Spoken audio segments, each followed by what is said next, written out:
बिस्मिल्लाहिर्रहमानिर्रहीम। अस्सलामु अलैकुम माय डियर स्टूडेंट्स, रब्बे ज़िदनी इल्मा।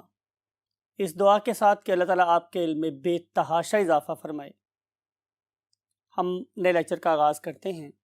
दीवार क्या गिरी मेरे कच्चे मकान की, लोगों ने मेरे आंगन से रस्ते बना लिए। ये बात बिल्कुल डीएनए के साथ भी सच साबित हुई। एक दफ़ा डीएनए का मॉलिक्यूल डिस्कवर हुआ तो फिर एक नया ईरा खुल गया, और उस नए ईरा में बहुत से scientist they jumped in to unlock the secrets of nature.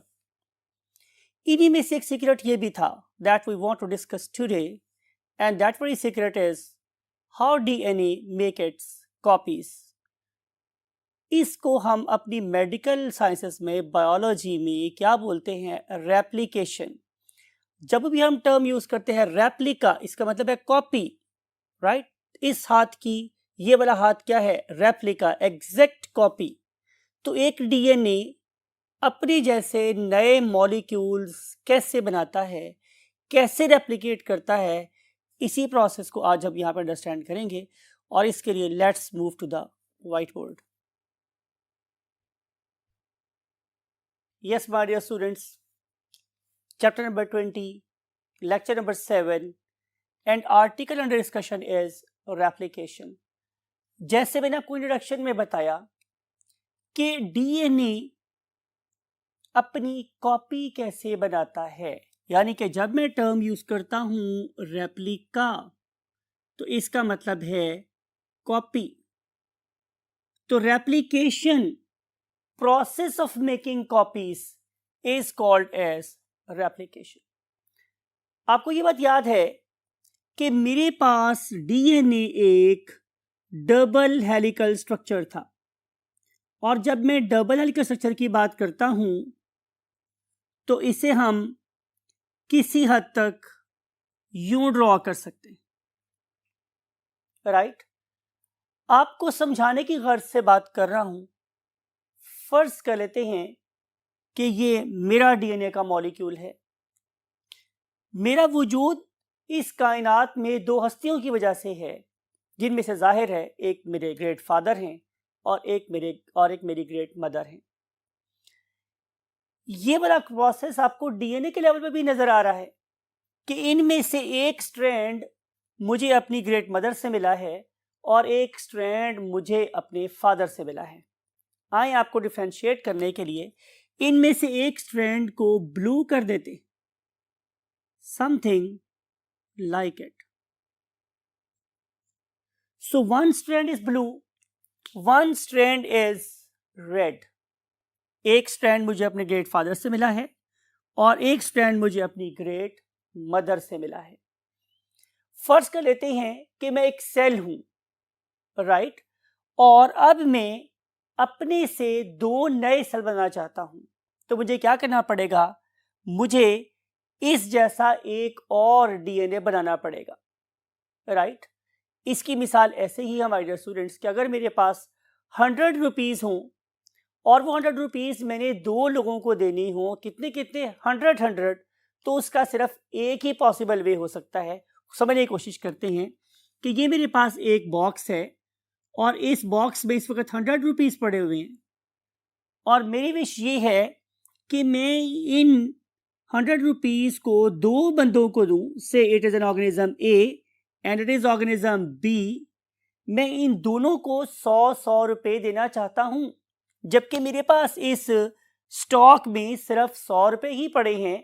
तो इसका एक ही वे हो सकता है कि मैं इस तरह के 100 रुपए और अर्न करूं या इस जैसे 100 रुपए और बना लूं। अगर मैं 100 रुपए और बना लूं तो जाहिर है अब इस बॉक्स में वैल्यू क्या हो जाएगी? 200। तो उसमें से मैं 100 इस ऑर्गेनिज्म ए को दे दूंगा और 100 मैं इस ऑर्गेनिज्म बी को दे दूंगा। जिस तरह से मैंने इन 100 रुपए जैसे और 100 रुपए अर्न किए, कमाए, that is basically called as a DNA replication, right? अब डीएनए रेप्लिकेशन के बारे में हमारा व्यू क्या है, इसको अंडरस्टैंड करना बहुत ही आसान है, खासतौर पे आज के दौर में। क्यों? कि हम जानते हैं कि we have got a device that is attached with our clothes, और उसे हम नाम कर देते हैं जिप। आपको ये बात पता है कि हमारी इस पर्टिकुलर जिप के दो साइड्स होती हैं, राइट, एक लेफ्ट साइड पे और एक राइट साइड पे। हम आमतौर पे क्या करते हैं कि हम एक स्टैंड पर, एक रोस्टम पे अपने दूसरे स्टैंड को अटैच करते हैं और फिर हमारे पास एक रनर होता है, that runner is used to combine these two zips together. तो सेम यहां पर भी है कि अगर मैं इसके इन पर्टिकुलर कॉइल्स को खोल दूं तो खोलने के बाद मेरे पास एक जिप की तरह से मॉलिक्यूल ऑब्टेन होगा डेफिनेटली, जिसमें एक स्ट्रैंड मेरे ग्रेट फादर के स्ट्रैंड को रिप्रेजेंट कर रहा होगा और एक स्ट्रैंड मेरी ग्रेट मदर के स्ट्रैंड को रिप्रेजेंट कर रहा होगा, राइट।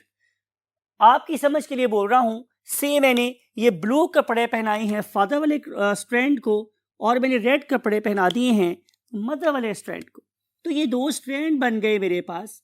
मुझे करना क्या है कि मुझे पहले इस जिप को खोलना है। जब मैं इस पर्टिकुलर जिप को खोल दूंगा माय डियर स्टूडेंट्स, तो उसके लिए मुझे डेफिनेटली क्या चाहिए होंगे, एंजाइम्स चाहिए होंगे, और वो जो एंजाइम्स हैं they are going to disrupt the hydrogen bonds, जो अभी हमने लास्ट लेक्चर में आपके साथ डिस्कस किए थे, क्या कि AT हमेशा डबल बॉन्ड बनाता है और GC हमेशा ट्रिपल हाइड्रोजन बॉन्ड बनाता है। तो जब मैं इन पर्टिकुलर बॉन्ड्स को जो यहाँ पे एग्जिस्ट कर रहे हैं कहीं डबल और कहीं ट्रिपल की फॉर्म में, उन्हें हम लोगों ने क्या कर देना है, ब्रेक कर देना है।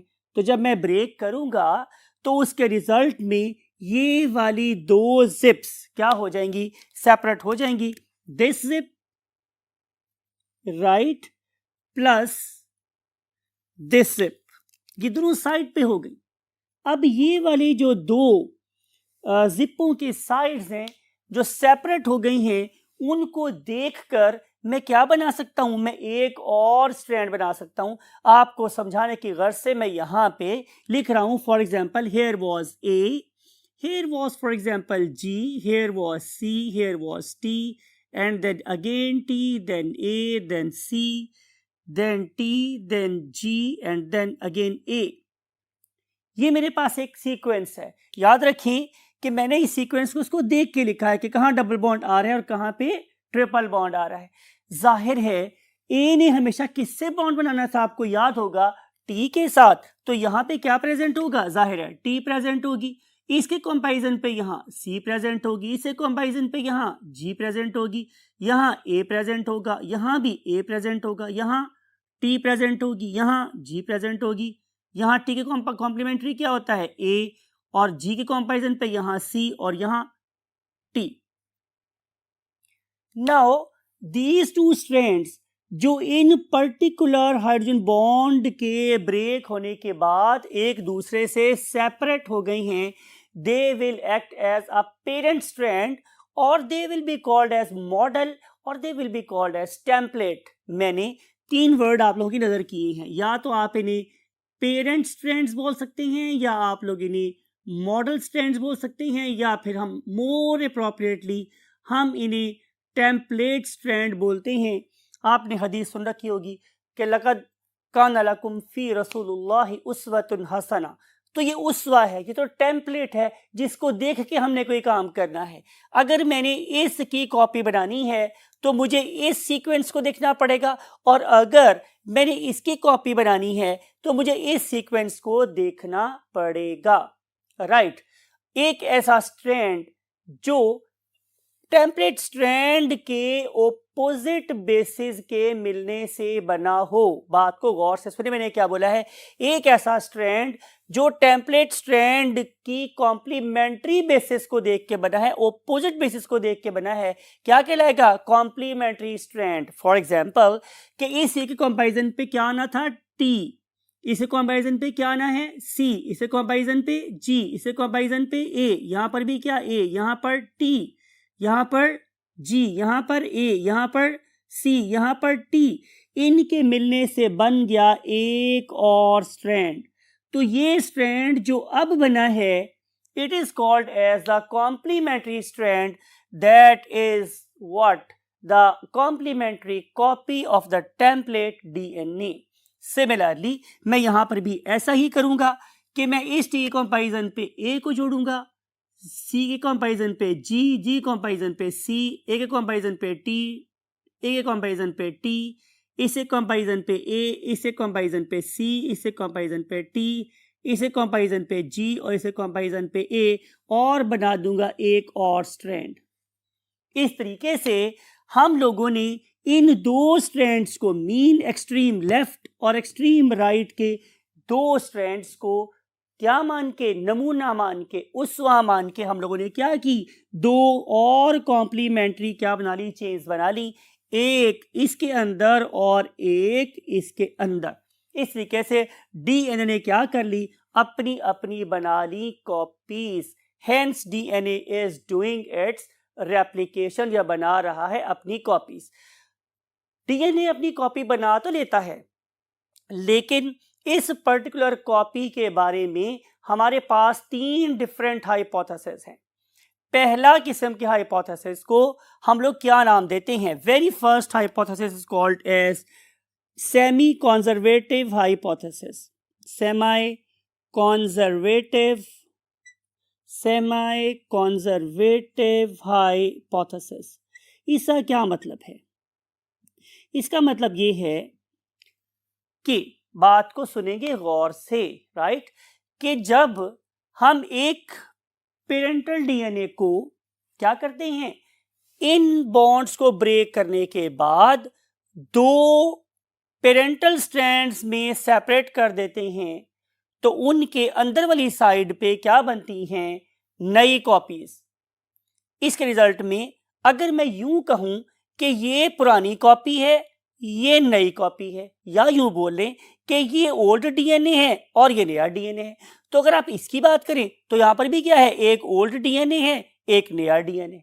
अगर मैं ऐसा करूं कि मैं इसको एज सच उठा के एक सेल में डाल दूं और इसे उठा के दूसरे सेल में डाल दूं, तो क्या होगा, नए बनने वाले डॉटर सेल में 50% डीएनए ओल्ड होगा और 50% डीएनए न्यू होगा, राइट।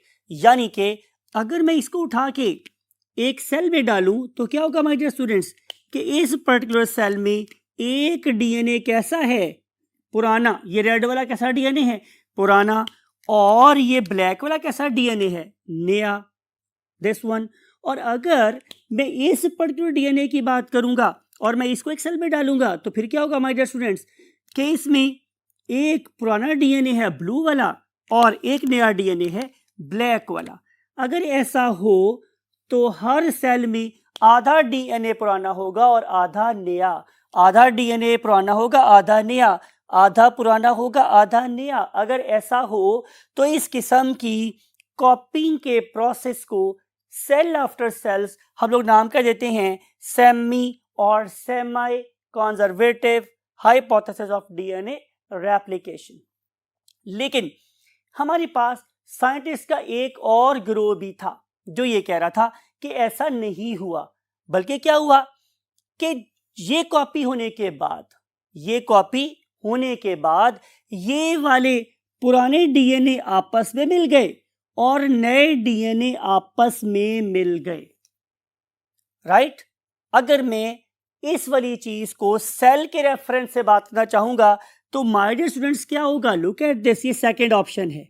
सेकंड ऑप्शन में यूं होगा कि पुराना डीएनए मींस ये वाला और ये वाला डीएनए ये एक ही सेल में चला जाएगा, राइट। ये पुराना डीएनए 100% कंजर्व हो गया एक सेल में, और ये बदलने वाला नया डीएनए किस रंग का था, ब्लैक कलर का, वो दोनों चले गए इसके अंदर, राइट। अगर ऐसा हो तो इसकी बेस पे हम सेकंड वे ऑफ कॉपिंग बोलते हैं, that is called as conservative hypothesis of DNA replication, right, hypothesis of DNA replication. समझ आई आपको बात की? इसके बरक्स एक तीसरा हाइपोथेसिस भी हमारे पास आया। वो हाइपोथेसिस क्या था कि जनाब ये वाला डीएनए जब रेप्लिकेट कर जाता है तो मैं एक वर्ड पंजाबी में आपकी नजर कर रहा हूं, अन्नेवा। इसे इंग्लिश में कैसे बोलते हैं? ब्लाइंडली, कि ये ब्लाइंडली मुख्तलिफ जगहों से टूट जाता है और ब्लाइंडली आपस में मिल जाता है। अगर हम इस पर्टिकुलर चीज को इस पर्टिकुलर सेल के रेफरेंस से दिखाना चाहें तो शक्ल कैसी होगी my dear students?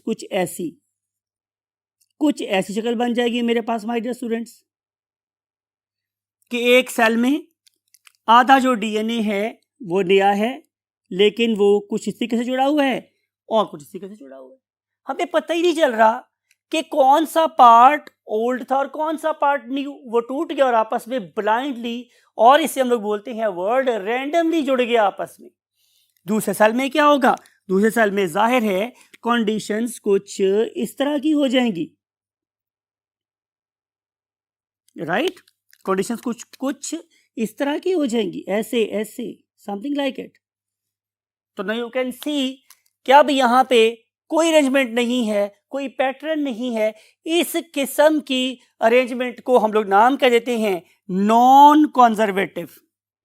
Third way is non conservative hypothesis. Non conservative hypothesis. अब सवाल ये है कि क्या हम साइंटिस्ट इन तीनों की तीनों बातों को सिर्फ सोचते ही रहें या इसको चेक करने के लिए कोई एक्सपेरिमेंट भी करें? तो हमारे पास साइंटिस्ट का एक यू कैन से ग्रुप था that was led by the two very great you can say scientist. One of them was Meselson, other one was Stahl. उन्होंने एक एक्सपेरिमेंट किया। एक्सपेरिमेंट में उन्होंने ये साबित किया कि इनमें से कौन सा वे ऑफ रेप्लिकेशन ठीक है। उसको अंडरस्टैंड करने के लिए मूव करते हैं next part of the board पे।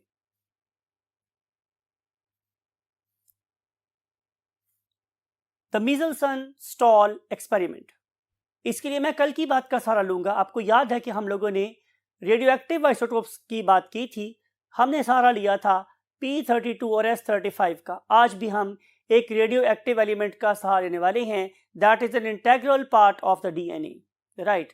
And that very thing is called as nitrogen. आपको याद है कि हमारे पास नाइट्रोजन नॉर्मली किस फॉर्म में एग्जिस्ट करती है? N14 की फॉर्म में। लिखते हैं आप लोगों के लिए कि what is the normal nitrogen? Normal nitrogen, it is basically normal nitrogen that is existing in the nature and it is N14. Whenever I say it is normal, it means it is not going to liberate or release any sort of radiation. लेकिन जब मैं बात करता हूं इसके heavy isotope की, तो definitely it is radioactive nitrogen. So when it is radioactive, we can detect its presence very easily, और इसे हम बोलते हैं N15. Definitely अगर मैं डेंसिटी के रेफरेंस से बात करूंगा तो this very element is light, ये हल्का होता है, and this very element is definitely denser or heavy, right? हमने करना क्या है my dear students? हम लोगों ने लेनी है एक petri plate. Look at this, ये हमने ले ली एक पेट्री प्लेट।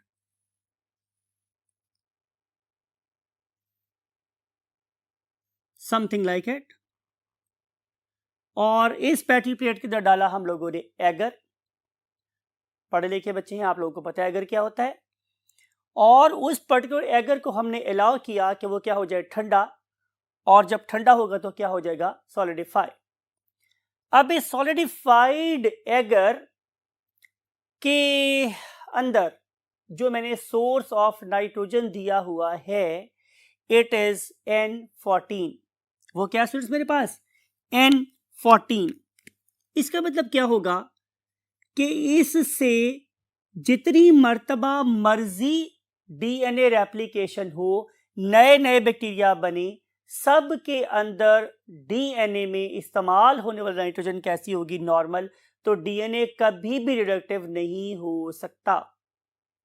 लेकिन मैंने क्या किया कि मैंने एक और पेट्री प्लेट ली, राइट? एक और पेट्री प्लेट ली my dear students, something like it. और उस पैटी प्लेट के अंदर भी मैंने क्या लिया, एगर, और एगर में जो मैंने सोर्स ऑफ नाइट्रोजन डाला it was not N14, it was N15। तो यहां पे जो नाइट्रोजन थी it was N15। Petri plate A में जितने बैक्टीरिया ग्रो कर रही हैं सबके डीएनए में इनकॉर्पोरेट होने वाली नाइट्रोजन कैसी है, नॉर्मल N14। लेकिन पैटी प्लेट बी में इस्तेमाल होने वाली नाइट्रोजन कैसी है, N15। उसने किया क्या, उसने सीरीज ऑफ रेप्लिकेशंस करवाई यहां और सीरीज ऑफ रेप्लिकेशंस करवाई यहां, जिससे यह पता चल गया कि अब इस पैटी प्लेट में प्रोड्यूस होने वाले बैक्टीरिया के सारे डीएनए में N15 प्रेजेंट है और यहां पे कौन सा प्रेजेंट है, N14। मैं आप लोगों की नजर एक वर्ड कर रहा हूं और वो वर्ड क्या है, वो वर्ड है प्योर ब्रीड, यानी कि एक ऐसा जानदार प्रोड्यूस करना जो हमेशा अपने ही जैसे जानदार प्रोड्यूस करे। चूंकि ये सारे N14 में ग्रो किए हैं तो सारे के सारे बैक्टीरिया वो होंगे कि जिनके डीएनए में N14 प्रेजेंट है, उनके दोनों चेन्स लाइट हैं। आए इसको आप लोगों को ड्रॉ करके दिखाते हैं। लुक एट दिस कि यहाँ पे जितने भी हमारे पास क्या होंगे डीएनए के मॉलिक्यूल, वो सारे के सारे कैसे हैं, लाइट चेन्स वाले हैं, ब्लू वॉज लाइट। लेकिन आफ्टर नंबर ऑफ रेप्लिकेशंस जो यहाँ पे डीएनए के मॉलिक्यूल्स बनेंगे वो सारे के सारे इवेंचुअली कैसे हो जाएंगे, N15 वाले। लिख देते हैं ताकि आपको कंफ्यूजन ना हो। ये वाला चेन भी कैसा है, N15 वाला, और ये वाला चेन भी कैसा है, N15 वाला, राइट। और अगर मैं बात करूं इसकी तो इसका भी चेन कौन सा है, N14, और ये वाली चेन भी कैसी है, N14। तो कहना चाह रहा हूं इसकी दोनों चेन्स लाइट और इसकी दोनों चेन्स हैवी बन गई। अगले काम उन्होंने क्या किया कि उन्होंने एक और पैटी प्लेट ली। लुक एट दिस, एक पैटी प्लेट ली, राइट, और उस पर्टिकुलर पैटी प्लेट में डाल दिया एगर, और एगर में जो सोर्स ऑफ नाइट्रोजन रखा इट वॉज N15, राइट। और N15 देने के बाद उन्होंने कुछ बैक्टीरिया लिए इस तरह के, उसको इसमें डाल दिया, राइट, समथिंग लाइक इट। और कुछ बैक्टीरिया लिए इस पैटी प्लेट में से जिन्हें मैं रेड डॉट से शो कर रहा हूं, they are something like it, right. अब क्या होगा माय डियर स्टूडेंट्स कि यहां पर होगी replication. They will use the source of nitrogen as N15 from this petri plate. उसके रिजल्ट में क्या होगा, उसके रिजल्ट में माय डियर स्टूडेंट्स जो ऑर्गेनिज्म यहां प्रोड्यूस करके रेप्लिकेट करेगा, चूंकि उसे N15 मिल रहा है, तो इसके टेम्पलेट से जो नया डीएनए बनेगा वो भी कैसा होगा, जाहिर है N15 जैसा ही होगा। लेकिन जो बैक्टीरिया यहां इस पैटी प्लेट से यहां पे लिए गई हैं उनका टेम्पलेट कैसा था, उनका टेम्पलेट था N14 जैसा, और जो उसकी कॉपी बनेगी वो कैसी होगी, वो जाहिर है N15 जैसी होगी, राइट। तो यहां पे दो किस्म का क्या बन जाएगा डीएनए, एक हैवी चेन वाला और एक लाइट चेन वाला, और यहां पे दोनों हैवी चेन वाले और हैवी चेन वाले। अब इन साइंटिस्ट ने किया क्या, इनको इवेलुएट किया। सवाल यह था इनके हैवीनेस को कैसे इवेलुएट किया जाए। एक वे तो मेरे पास ये था कि मैं इन पर्टिकुलर स्ट्रैंड्स की रिडक्टिविटी चेक कर लूं। That was not so easy. उन्होंने इसके लिए एक और मेथड यूज किया। आइए देखते हैं कि वो मेथड क्या था। इसके लिए we have to go to the last part of the word. Yes my dear students, बात आप लोगों के साथ हो रही थी कि उन्होंने इस N14 और N15 वाले डिफरेंट टाइप्स के डीएनए को जो डिफरेंट टाइम पे हार्वेस्ट किए गए थे उनको करना था एनालाइज। मैंने कहा था कि एनालाइज का तरीका तो ये था कि मैं रिलेटिविटी चेक कर लूं, लेकिन it was not that easy, right, क्योंकि डीएनए का मॉलिक्यूल तो बहुत माइक्रोस्कोपिक होता है। आपको याद होगा कि हमने कितने लंबे चौड़े डीएनए को कितनी सी जगह पे पैक कर दिया था। तो इतनी चीज को डिफरेंशिएट करके देखना क्या था, बहुत मुश्किल था। तो उन्होंने एक इनडायरेक्ट वे ढूंढा किसको एनालाइज करने के लिए, डीएनए की डेंसिटीज को एनालाइज करने के लिए। उन्होंने इसके लिए गौर फिक्र शुरू किया। तो उन्हें पता चला कि अगर हम पीरियोडिक टेबल पे गौर करें तो पीरियोडिक टेबल के एक्सट्रीम लेफ्ट पे बॉटम पे एक मॉलिक्यूल है जिसका नाम होता है सीजियम, राइट। ये सबसे बड़े रेडियस वाला मॉलिक्यूल है, बिकॉज के रेडियस राइट टू लेफ्ट बढ़ता है और टॉप टू बॉटम भी बढ़ता है। तो रेडियस सबसे बड़ा किसका था, सीजियम का। और इसके नीचे क्या होता है, फ्रांसियम, जो इससे भी बड़ा है लेकिन वो रेडियोएक्टिव था और बहुत कम मिकदार में प्रेजेंट है। तो क्यों ना उसको भूला जाए और सीजियम को ही अपने माइंड में रखा जाए। उन्होंने क्या किया, उन्होंने लिया इसका एक salt that is called as the caesium chloride.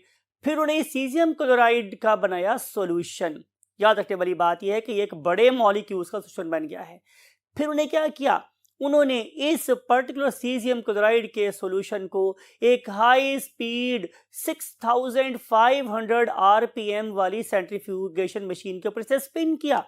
Spin करने के बाद क्या हुआ, इसके अंदर एक डेंसिटी ग्रेडियंट एस्टैब्लिश हो गया। आपको विजुअलाइज कराने के लिए ऐसा करता हूं कि मैं एक डायग्राम बनाता हूं। Look at this. ये मेरे पास वो ट्यूब थी जिसके अंदर सीजियम क्लोराइड के सॉल्यूशन को क्या किया गया था, यू कैन से स्पिन किया गया था। अब आप ये इमेजिन करें कि ये एक ट्यूब है जिसे हम बोलते हैं फॉल्कन ट्यूब, ठीक है। इस फॉल्कन ट्यूब में हमने सीजियम क्लोराइड को इतना भरा हुआ था। तो मैं कहना ये चाह रहा हूं कि अगर मैं यहां पे देखूं तो यहां पे नंबर ऑफ लाइंस कंसिडर करें कितनी है। फिर अगर मैं यहां पे देखूं तो नंबर ऑफ लाइंस कितनी है, यहां देखूं तो नंबर ऑफ लाइंस कितनी है। तो आपको वाज़ेह तौर पे नजर आ रहा है कि नीचे amount of caesium chloride atom ज्यादा है, यहां पे और कम है, यहां पे और कम है और यहां पे सबसे कम है। यही काम बेसिकली सेंट्रीफ्यूगेशन करती भी है, राइट। तो सीजियम क्लोराइड के मॉलिक्यूल्स की डेंसिटी नीचे सबसे ज्यादा, यहां पे और कम और कम और कम और यहां पे सबसे कम। Why they designed this particular gradient, वजह यह है कि अब मैं क्या करूंगा कि मैं अब इसमें छोड़ दूंगा क्या, डीएनए जो मैंने डिफरेंट टाइम्स पे क्या किए थे, आइसोलेट किए थे, राइट। आपको पता है कि अगर मैं किसी कार को साइकिल से रुकना चाहूं तो नहीं रुक सकती। अगर मैंने एक कार को रुकना हो तो मुझे एटलीस्ट एक कार ही चाहिए होगी, राइट। और वो दोनों सेम स्पीड की भी होनी चाहिए, सेम मोमेंटम की भी होनी चाहिए, तभी वो टकरा के रुकेंगी। तो ये वाला प्रिंसिपल हमने यहाँ पे भी अप्लाई किया है कि हमेशा डीएनए का मॉलिक्यूल वहां जाके रुकेगा कि जहां उसकी डेंसिटी इसकी डेंसिटी से क्या करेगी, मैच कर जाएगी। तो हमने क्या देखा कि जब मैंने डीएनए को इसके अंदर डाला तो डीएनए 3 डिफरेंट जगहों पे जाके रुक गए। एक पॉइंट ए पर, राइट, एक पॉइंट बी पर और एक पॉइंट सी पर। 3 डिफरेंट जगहों पे डीएनए जाके सस्पेंड हो गया। ऐसा क्यों था, ऐसा अंडरस्टैंड करना हमारे लिए बिल्कुल मुश्किल बात नहीं है। और इससे जो डिडक्शन हम करेंगे वो भी बहुत आसान सी बात है कि जब हमने N15 वाले स्ट्रैंड को N15 वाले एनवायरनमेंट में ही रखा हुआ था तो जाहिर है क्या हुआ कि यहाँ पे N15 वाले स्ट्रैंड की कॉपी भी कैसी हुई, N15 वाली। तो दोनों स्ट्रैंड कैसे हो गए, N15 वाले, और ये थे सबसे हैवी स्ट्रैंड, तो वो सबसे ज्यादा डेंसर इलाके में जाके रुके। फिर मैंने ये देखा कि मेरे पास इस तरह के स्ट्रैंड भी थे कि जहां N14 के साथ ही मिल रहा था, N14 के साथ ही मिल रहा था। तो जब N14 से मिलेगा तो जाहिर है हमेशा lightest chain of DNA molecule develop होंगे। ये कोई अचंभे वाली या नई बात नहीं थी, इससे तो हमें कुछ भी नहीं पता चला। लेकिन जो सबसे ज्यादा इंटरेस्टिंग बात थी वो थी इस बी जोन में पैदा होने वाले ह्यूज डेंसिटी मॉलिक्यूल्स की। वो क्या था, कि इसके अंदर वो चीज मिली जो हमारे इस हाइपोथेसिस को कि डीएनए रेप्लिकेशन एक सेमी कंजर्वेटिव प्रोसेस है, वो सिर्फ इस बी पॉइंट से जाहिर हुआ। कैसे? कि यहाँ पे एक ओल्ड चेन थी और एक मेरे पास कौन सी चेन थी? नई चेन थी। तो जब ये हुआ मेरे पास, तो ही एक इंटरमीडिएट डेंसिटी वाला डीएनए का मॉलिक्यूल बना, जो intermediate density of caesium chloride के अंदर जाके ही रुका। सो इस बात से मैं ये पता चला कि डीएनए रेप्लिकेशन एक सेमी कंजर्वेटिव प्रोसेस है। Most important thing is the concept कि किस तरीके से हमने ये बात साबित की कि कैसे एक ओल्ड चेन एक नई चेन से मिलती है, राइट? अगर माय डियर स्टूडेंट्स, कॉन्सेप्ट की बात है, बात को जरा गौर से सुने। अगर ऐसा होता कि हमारे पास conservative way of DNA replication हो रहा होता, तो फिर मेरे पास सिर्फ और सिर्फ दो किस्म के डीएनए बनते। कौन से वाले? दोनों ओल्ड एक जगह इकट्ठे हो जाते और दोनों एक जगह इकट्ठे हो जाते, राइट? तो फिर ये वाली तो बनती ही ना मेरे पास क्या? Group of DNA. अब हम टेस्ट करते हैं तीसरी किस्म के कॉन्सेप्ट को कि जनाब डीएनए जब बनता है तो वो पीसेस में ब्रेक हो जाता है, और पीसेस में ब्रेक हो जाने के बाद फिर क्या होगा? वो आपस में रैंडमली जुड़ जाएगा। अगर ऐसा होता तो कोई बच्चा आप में से गैस कर सकता है कि फिर यहाँ पे क्या कंडीशन होती? Anybody in the class? Very good, आपने बिल्कुल सही बोला है। तो फिर यूं होता कि यहाँ तो एक अजीबो गरीब सा यूनिफॉर्म डेंसिटी वाला डीएनए बन जाता। किसी का मैस कम होता, किसी का ज्यादा, किसी का और ज्यादा, किसी का कम, किसी का ज्यादा। तो हमारे पास ये तीन डिस्टिंक्ट जोन्स ना बनते, राइट? अगेन बता रहा हूं, अगर हमारे पास non conservative way of replication होता, दैट वाज हाइपोथेसिस नंबर 3, तो फिर मेरे पास मुख्तलिफ डेंसिटीज वाले डीएनए बनते जो इस पर्टिकुलर सीजियम क्लोराइड में यूनिफॉर्मली डिस्ट्रीब्यूटेड रहते। और अगर बनते मेरे पास कौन से? कंजर्वेटिव वे वाले में, तो सिर्फ और सिर्फ मेरे पास दो किस्म के डीएनए बनते, एक लाइट और एक हैवी। लेकिन जब मैं बात करता हूं कि जनाब सेमी कंजर्वेटिव रेप्लिकेशन होती है, तो उसके रिजल्ट में जाहिर है कि ये तीसरी किस्म का डीएनए भी बनता है जिसके अंदर एक चेन लाइट होती है और एक चेन हैवी। अब हम बात करेंगे अब उस पर्टिकुलर डायग्राम की जो आपकी बुक में बनी हुई है। वहां पे आप लोगों को तीन डिफरेंट किस्म के छोटे छोटे ग्राफ बनाए गए हैं। अगर मैं उन पर्टिकुलर ग्राफ्स को आप लोगों के लिए यहाँ पे ड्रॉ करूं किसी और वे में, तो मुझे क्या पता चलेगा कि एक ग्राफ है जो इतना ऊंचा है, राइट? और एक ग्राफ है जो हाइट के रेफरेंस से फॉर एग्जांपल इतना ऊंचा है, और एक ग्राफ है जो हाइट में इन दोनों के कहाँ है? दरमियान में है। Something like it, right? ये ग्राफ बता रहा है उन पर्टिकुलर डीएनए मॉलिक्यूल्स की डेंसिटी को कि जहां पे दोनों स्ट्रैंड N14 N14 वाले हैं, और ये बता रहा है जहां पे दोनों स्ट्रैंड N15 N15 वाले हैं, और यहाँ पे हाइट जो है वो इन दोनों के दरमियान में है, तो यहाँ पे N15 N14 वाले प्रेजेंट है। और अगर हम पीक्स की बात करेंगे तो यहाँ पे पीक बनेगी सिर्फ एक, यहाँ पर पीक बनेगी एक, लेकिन यहाँ पे जो पीक्स बन रही होंगी वो कैसी होंगी? वो हमें नजर आएंगी माय डियर स्टूडेंट्स कुछ ऐसी, समथिंग लाइक इट, जिसमें जो पहली पीक है वो रिप्रेजेंट कर रही है N14 को और दूसरी पीक रिप्रेजेंट कर रही है N15 को। तो इन पीक्स का यहाँ पे बनना और इस सीजियम क्लोराइड सॉल्यूशन के अंदर तीन डिफरेंट लेवल्स पे डीएनए का सस्पेंड होना इस बात पे मोहरसत कर देता है कि DNA replication is a semi conservative process. That's it for today. इस उम्मीद के साथ कि आपको ये टॉपिक जरूर समझ आया होगा, और इस उम्मीद के साथ कि आप इस इल्म को इंसानियत के फायदे के लिए जरूर इस्तेमाल करेंगे और अपने ग्रेट पेरेंट्स का बहुत